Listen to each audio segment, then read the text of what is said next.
Be ready. 5 seconds.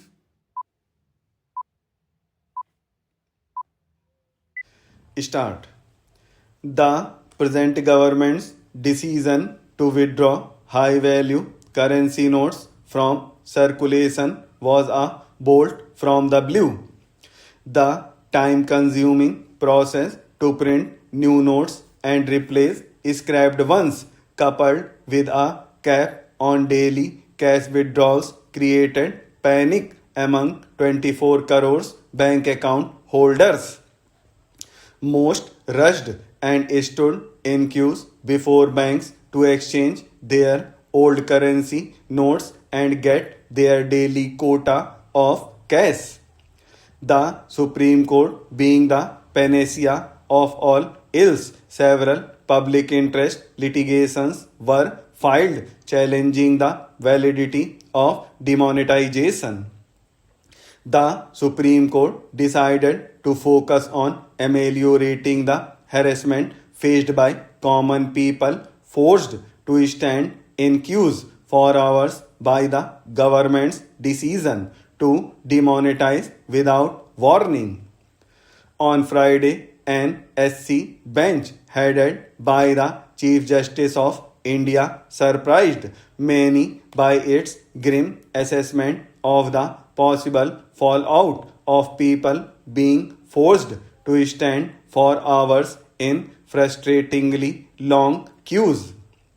There could be riots, it said, if a bench headed by CJI T.S. Thakur, who has 22 years of experience as a judge of constitutional courts, fears so, it could be true. For judges have deep insight into the psychology of common people who throng the courts in search of justice. Indians are used to standing in queues. In our childhood, water used to trickle down the public tap for 2 hours every morning and evening. Vessels of various shapes and sizes used to be kept in queue, the length of which was a spectacle for us. There were fights, but in the small towns of Odisha in the late 70s, we as children never saw a riot. When we grew up a little, we stood in queues for hours for various purposes to get ration and kerosene from PDS shops, to pay electricity bills, to pay college fees, and to buy cinema tickets. In Delhi, all these queues were still in existence. In addition, we found people standing in long queues every time a kind person offered free food on festive occasions. Poverty alongside Delhi's opulence was a surprise for many of us. At AIMS, people come from far-flung areas and queue up early morning to get OPD card made. They wait till late afternoon to get access to a doctor who tirelessly examines patient after patient through the day. This is the patience of the people in the capital. Did a riot take place there in the past? The SC, in its February 25, 1998 judgment in Ram Lubhaya case, had said the right of a citizen to live under Article 21 casts obligation on the state. This obligation is further reinforced under Article 47. It is for the state to secure health to its citizen as its primary duty. No doubt government is rendering this obligation by opening government hospitals and health centers, but in order to make it meaningful, it has to be within the reach of its people as far as possible to reduce the queue of waiting lists.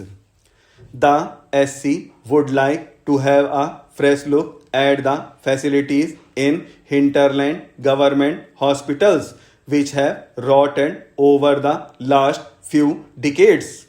Let us not forget the queues before temples.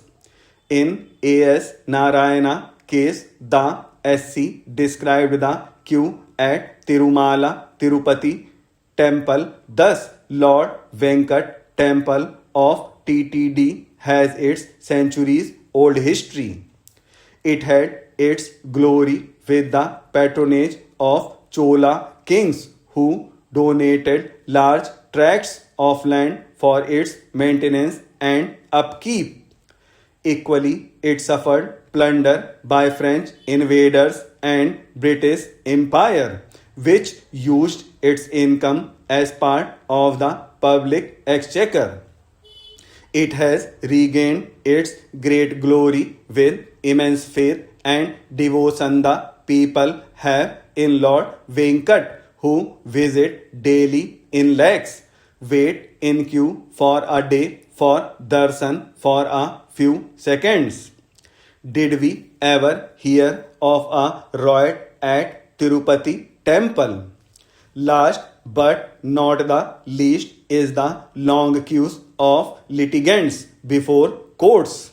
There are 3 crore cases pending in various courts. Nearly 35% of cases or 1 crore are pending for more than 5 years. If on the average 5 persons are directly or indirectly affected by a case, then there are at least 5 crore people visiting courts periodically in search or elusive resolution of their cases. Going to court is not viewed sympathetically in India. People still look down upon on a person who often visits court. Yet commoners patiently stands in queues without rioting in courts while awaiting justice. The rich, famous and influential break this queue for justice with impunity with the help of successful lawyers commanding handsome appearance fees. The courts allow these biggies urgent hearing. This delays justice for those standing in queue for years. We hope the SC gives equal weightage to people's frustration and anger for being forced to stand before ATMs, banks, and courts for long. This is our earnest need for the justice. We hope this will be taken care of.